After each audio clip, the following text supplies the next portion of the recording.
Thank you for visiting Past the Wire TV, the YouTube channel of PastTheWire.com.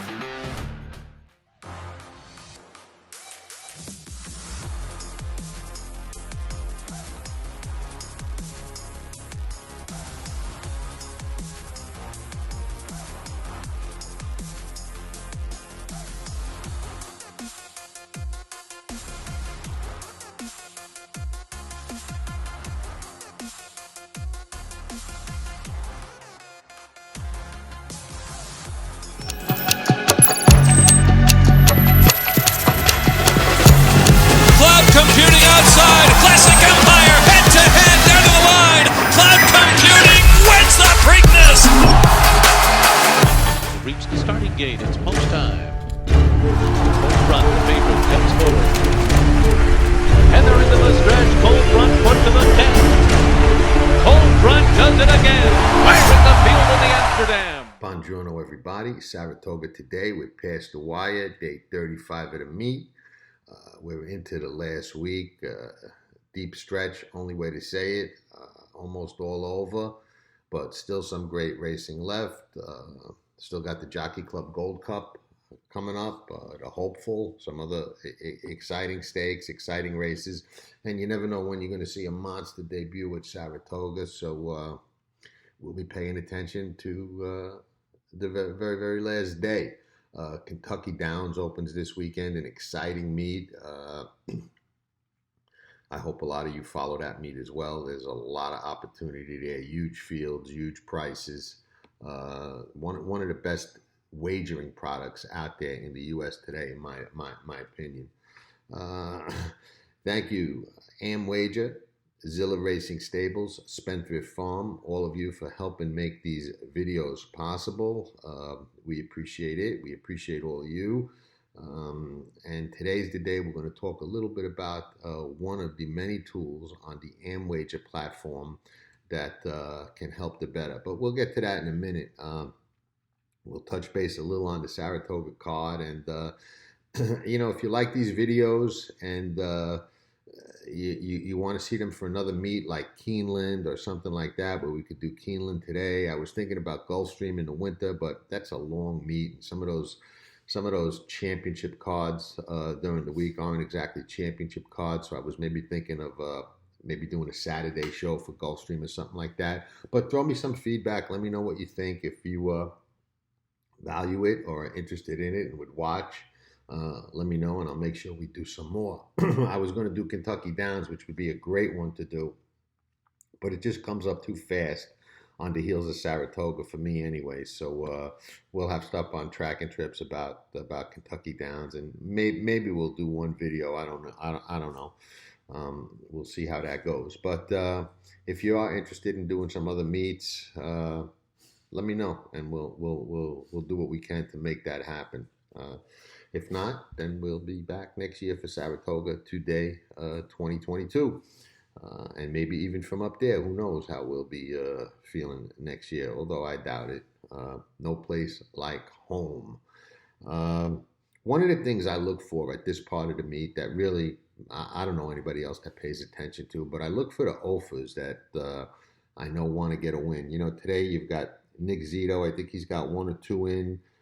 Bruce Levine. James Chapman, Steve Glaceris. These are guys that have been running all meet up there. Not a lot of horses, but haven't got a win yet. And nobody wants to go home from Saratoga blanked. Everybody wants to get at least one win up there for, if nothing else, for, you know, expenses and whatnot. So I always keep an eye on guys that are on the donut the last couple of days of the meet, because they're liable to run one a little cheap or put one in a spot where they could maybe get a little edge or cheat a little bit and, you know, get one by, you know, run one for 25 that's worth 40 or something like that, and, you know, take advantage of a spot and maybe get that win, because everybody wants to get a win up at Saratoga. And when it gets this late in the meet, you got some guys that'll get a little overly aggressive to get that win and pay those expenses and get off that donut. So those are some guys that caught my eyes today. And while we're talking about it, I did think that although it's a wide open race, I did think that Steve Glaceris' horse in the 7th, who was a last out winner claimed from Mike Mega, now cuts back on the turf, did run a good turf sprint, the 12 Highway Queen in the 7th race. Terrible post, but I thought the horse was live and had a shot at a big price, 10, maybe 15 to 1 to get Steve off that donut. Tough spot, and, I don't think he's going for an edge or anything like that in that race because it is a non-winner or one race. He's not running the horse back for a tag, so he's not, looking to get one by anybody, obviously. But I did think the horse was live, along with several others in there. It's a tough race. But it's just something to look out for, and you may get a price because these are usually under the radar guys or cold barns that people aren't really paying attention to. And one of the things, like I said, I love to do is look for angles and pay attention to things that other people aren't. That can pay off from time to time, and that's what it's all about. These last couple of days, the cards are not, what we expect and what we like from Saratoga, but there's a lot of reasons for that. One of the main reasons is the extension of the meet, making it as long as it is now. That waters down the cards a lot, and loading up days like Travers Day and some of those other Saturdays, that waters down the cards a lot. So you play the hands you dealt, and you still got Saratoga and that excitement and that competitiveness. So it's still better than racing most other places and most other times of the year. So we won't complain too much about that, but it is a little disappointing and discouraging. But like I said, it is what it is, and we'll just deal with it. I was going to talk about 2 races today. The last 2 races on the card, the With Anticipation Grade 3, and the last, the maiden special weight at 1 mile and a 16th on the grass.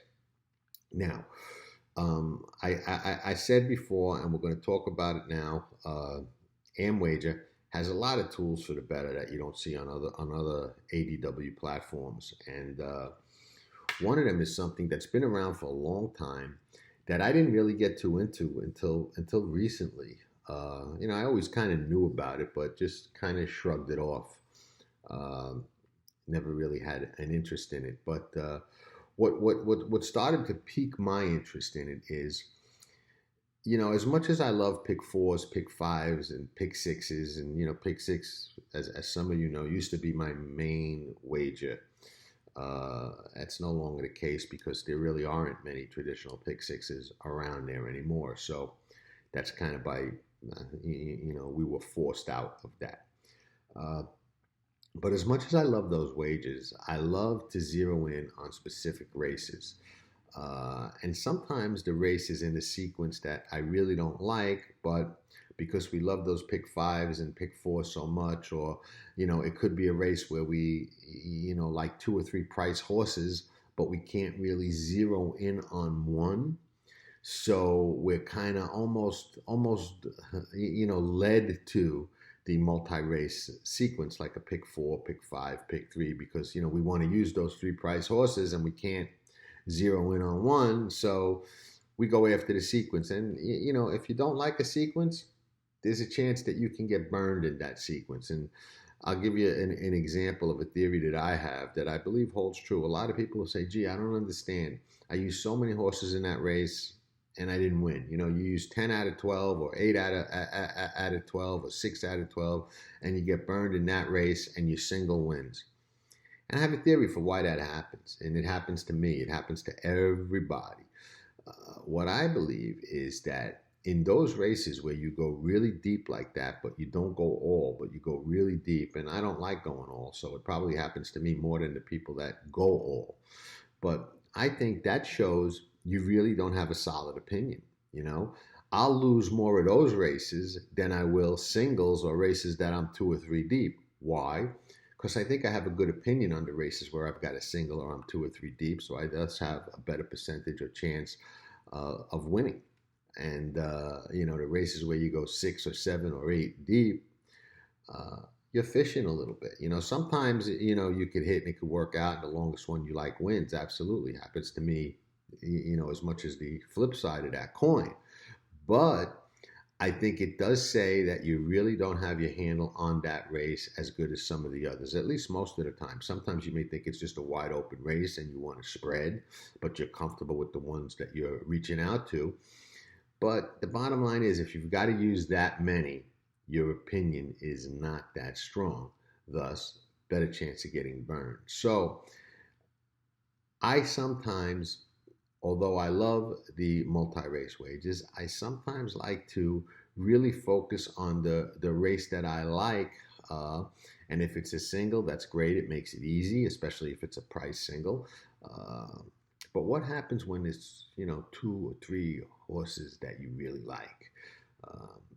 How do you play them? Some people say box, which I don't do. Too many losing wages.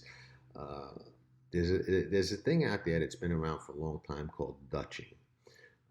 And I know people use it in the Breeders' Cup tournament. And there were some sharp players that really, really know how to Dutch very, very well. And it's not complicated. And AmWager makes it very easy because they've got a tool on their website that allows you to do exactly what I'm going to say. So let's just use the last race at Saratoga for an example, and we'll talk about it in the last 2 races, but we'll start with the last race. It's a mile on the 16th, maiden special weight on the grass. Now let's say you like 2 or 3 horses in that race, but you don't really like the pick 4 or the pick 5 sequence, or you think it's going to be chalky like Travis Day, you know what I mean, or something like that, or you're just not comfortable, or your ticket, the way you would want to bet it, is too expensive. It's too steep because you've got to use too many horses in those other legs to feel comfortable, which if you're betting a multi-race wager, you want to feel comfortable in every leg. Otherwise, you're not making a good bet. So here you have a race where there are 12 horses, so it's a nice size field, okay? There's not going to be a heavy odds-on favorite in here. The favorite might be 5-2, 2-1, something like that.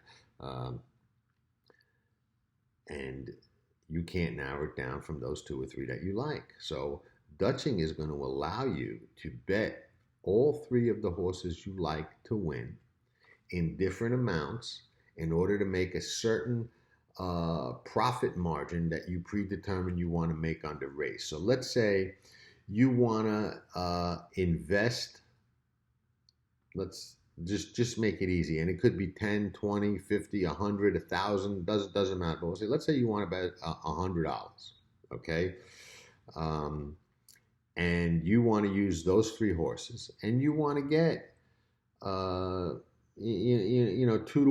on your money, or you want to make 100, or you want to make 150, or you want to make 300, or whatever the case may be. Now the math has to work, but it'll give you the closest you can get to those numbers anyway. So you would say, okay, there's a form. It's like an Excel spreadsheet. You put in, you're investing 100. You want to bet these 3 horses, so you would check whoever those 3 horses that you liked were. Check, check, check. You want to bet 100. You want to win X amount. You would put in the amount you want to win. Let's say you want to win 150 or $100 or whatever the case may be. And the tool would tell you how much you have to bet on each horse based on the current odds in order to achieve that goal. Now, obviously, one of those horses has to win. And if they do, you're going to make your money. So what it enables you to do is, now you can do this by yourself, calculating it by yourself, absolutely. But I find it a lot easier to do it bing, bing, bing, bing, bing, bing, and you see what it is, and you hit bet, and you're done. You know what I mean? You're almost, quote, a CAW player at that point. So they actually give you the tool to, put in those 3 bets at the relatively easy. So there you go with what Dutching is and what it allows you to do. It's very simple, doesn't need to be overcomplicated. It allows you to bet a couple of different horses to win and achieve a set profit margin from your investment. provided that one of your horses win. So I think it's a great tool. I love it. I think in certain kinds of situations, it can be very, very valuable, very, very, very useful. Dutching has been around a long time. Like I said, a lot of sharp players use it in the big tournaments. Don't talk a lot about it because everybody wants an edge. Everybody wants to, have a leg up or be doing something that somebody else is not doing. And I have found through some research that there are some sharp players that do that in those tournaments, and it helps them win. It can help you win in certain situations, and it can enable you to avoid getting roped into a sequence you don't like just because you like one of the races in that sequence. Okay. I think that's a phenomenal way to approach that situation. And to tell you the truth, in my opinion, I think it really is helpful, and it can be, an excellent tool. So, in the last race at Saratoga today, in that maiden special weight race, I thought Christophe Clement's first time starter, Tingling Mint with Tyler Gaffalione, was very, very, very live. It was definitely a horse that I would want to use in that sequence. Okay. I thought the 10, La Victoria, who gets on the grass for the first time, is a tappet out of La Verdad. That was, not exactly screaming grass on the bottom. Yes, it's true there, but that tappet on the top, $800,000 New York bred. Ran a good race over the track on the dirt anyway, in the mud last time at Saratoga. Rosario comes back. The last two works looked good to me visually, not very fast, but I watched them both and I liked what I saw. I thought this horse was an absolute must-use in here, and that left me with two.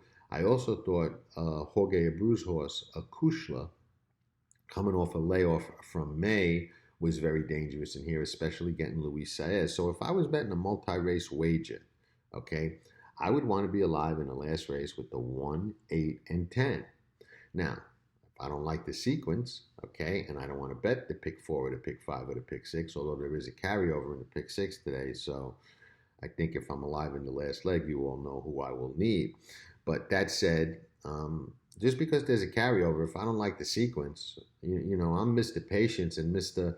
Cobra, waiting for my shot and strike when I want to strike. I won't get sucked into a sequence just because there's a carryover if I don't like the sequence. You know what I mean? Nobody tells me when, where, or how I'm going to bet my money. I decide that and nobody else. So if I don't like the sequence, but I like those three in the last race and I feel good about it, I could go on AmWager, boom, open up that Dutching tool, say, hey, I want to bet $1,000 or I want to bet $100. I want to bet $50. I want to win X amount of dollars if one of these three horses win. How much do I got to bet on each one? And I know the answer to that in a matter of seconds. Boom, I make the bet, and if one of them win, I make my profit margin. Now, of course, you got to put in real numbers. You can't put in, well, I want to make $1,000 and bet 50. If the math don't work, the math don't work. But the math can work if you're realistic, and does work if you're realistic, and it's nothing short of a phenomenal tool and a new way to bet and a creative way to bet that a lot of people are not doing. Can odds change? Yes. I always like to calculate for that and allow for the odds going down a point or so. And let's be real about that, okay? They do go down, and sometimes they go down a lot. But what nobody talks about, because everybody likes a little cheese with their wine nowadays. We got a lot of whiners. Everybody loves to whine about something. Sometimes the odds click up. I bet a horse a week or two ago that was 5-2, wound up 7-2. It does happen. You never know. So you factor that in, and a lot of times a horse is sitting on the board with a minute or two to post. That's the favorite or the second choice, and all the multi-race payoffs. The horse is going to take a punch down or two. So you allow for that. You factor that in and put that in there, and it still gives you the right way to bet the race. If you want to go Dutch and do some Dutching, which, like I said, I love it. Okay, it's a good tool. It's something that I did not start using or doing until recently. I don't know why. I always had heard of it, but never really looked into it and checked it out. Um, Last year in the Breeders' Cup tournament, I learned of some guys that were doing it that did well, so I got a little bit more familiar with it, checked it out a little bit more. I know AmWager, has that tool. They're obviously aware of it and offer that as something that they, make real easy for their players. So I like it, and I encourage people to try it and check it out. And you can do it real easy on AmWager. So, along with other tools that they have. So I think it's something worth checking out. The With Anticipation, I think, is an interesting race. These races where you're going a mile and the 16th on the grass, and you've got horses like Salippo and Cavid and Coinage and Ready to March that are all sprinters on the dirt, coming on the grass for the first time against two nice-looking grass prospects in limited liability and portfolio company. It makes for a lot of question marks. You know what I mean? Who knows what's going to happen in a race in a race like this? Are one of them going to take to the turf? Are one of them going to just get out to a big lead and say bye-bye to the field while those horses coming out of routes are a little pace disadvantaged, or are one of those two, or maybe both of them legitimate and just gobble them up and swallow them in the stretch coming out of those sprints like the pace didn't even matter. And we've seen all of those scenarios play out over time. So you just don't know. But, I lean to the latter in this race. I think limited liability is a really, really nice colt and nice prospect for Shug. Came from way back, drew off 5-6 wide look that day, and seems to have trained very, very well after that. And pace may not matter. This may just be a good one that just is able to run right by these. Shug going from a maiden right into a stake is not his everyday move, but this horse is bred. Shows a lot of ability and a lot of potential, as does Chad's. I mean, Chad is on fire. Those are the two obvious ones. I think the question marks are those obviously the unknowns in the field. I think Chad's horse will get the jump on Shug's horse and probably be the first one to reel in any of those sprinters if any of those sprinters decide that they like the grass and want to go. But I guess it's an interesting race where I would, despite the pace and despite the price, probably lean to the one. But again, these races do become a little mysteries when you got one of those sprinters that gets far enough away and puts enough ground in between them and the rest of them that you just can't reel them in time. Coinage is at a Bar Gold. Bar Gold was a winner of the Breeders' Cup Filly and Mare Sprint at a big price for John Kimmel, I believe, if memory serves correct. Also won on the grass, a Tappet. 3 sprints, has every right to move forward in here and be competitive and make some noise. And pace-wise, you would think that he is going to be in front of the other two coming out of those sprints. So I would have to think that's likely. James Chapman, who's one of those guys on the donut, although he's only run 4 starts, horses at the meet. He's got the 7 Ready to March, who is certainly bred very well for the grass. Win first out at Finger Lakes, of all places. Now moves into a stake over here, stretching out on the lawn. He's looking to hit a grand slam. His other horse, Kavod, or whatever, coming out of 2 stakes, sprinting. Ran good in one, not so good in the other, takes blinkers off. But he's another one that's bred absolutely to handle the grass. He's by Lee, who was a graded stakes winner on turf and dirt, I believe, out of a pulpit mare. So he's related to a couple of grass winners. So, I mean, this race might not be as simple as it looks. might get a little tricky, might shake things up big time in the pick six. And it's the kind of race, to tell you the truth, that makes me shy away from the pick six, because you know, I like betting a pick six and being really comfortable in every leg, especially if I'm going to make a decent investment. And this kind of race with this many unknowns at such an important point in that pick six sequence. I mean, it's the feature race. It's the next to the last race. If you're alive, you got to get by it to stay alive into that last one. And unless you use a lot of horses in a race where you're going to have two short prices that have good chances of winning, being Shug and Chad, so you're bucking two strong bonds with two nice horses. But unless you use some of these angles, you could be a little vulnerable to a big price, and you don't want to get beat by a big price in a race like this if you're alive after four legs. So it's the kind of sequence that, I don't know. You know, I don't know.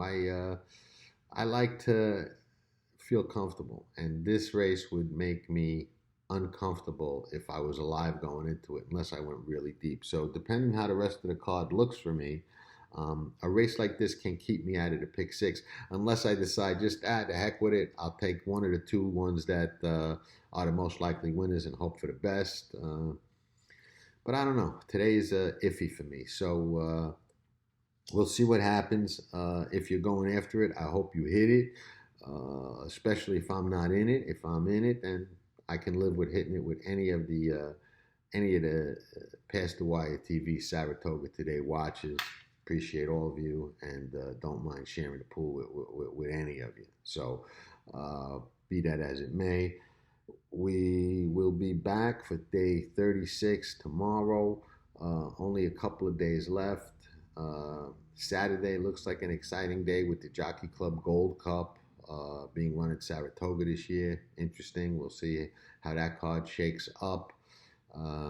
Again, if you're enjoying these videos and you want to see them for any other meets, you know, we already do them for some big days and stuff, and we'll do more of that going forward. But if you want to see them for any other meets, you know, make sure I'm aware of it. And like I said, we'll see what we can do to make that happen. So we'll reconvene in the morning. Dutching, check it out. Useful tool. You may embrace it. You may like it. May help you cash some more tickets and win some more money, which is what it's all about. So ciao for now, and see you all in the AM. Nobody does it better.